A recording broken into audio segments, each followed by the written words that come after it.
Hey everyone, welcome to Net Nimble. In this tutorial, I'll show you how to find and view your archived stories on Facebook. Let's get started. First, open the Facebook application on your phone.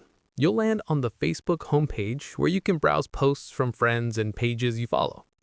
Now, tap on Menu in the top right corner to access the Facebook menu page. Scroll down and tap on Settings and Privacy, then select Settings. Next, scroll down to the Your Activity section and tap on Activity Log. This is where Facebook keeps track of all your posts, tags, comments, and archive content. Now, tap on Archive.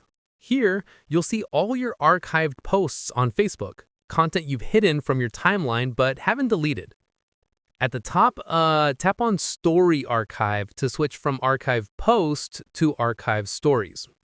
You can now view all your Facebook stories that have been automatically archived after 24 hours. These stories are organized by date, making it easy to find old stories you've posted. And that's how you access your Facebook Story Archive and view your past stories. If this tutorial helped, like and subscribe to Net Nimble for more Facebook tips and social media tutorials. Thanks for watching.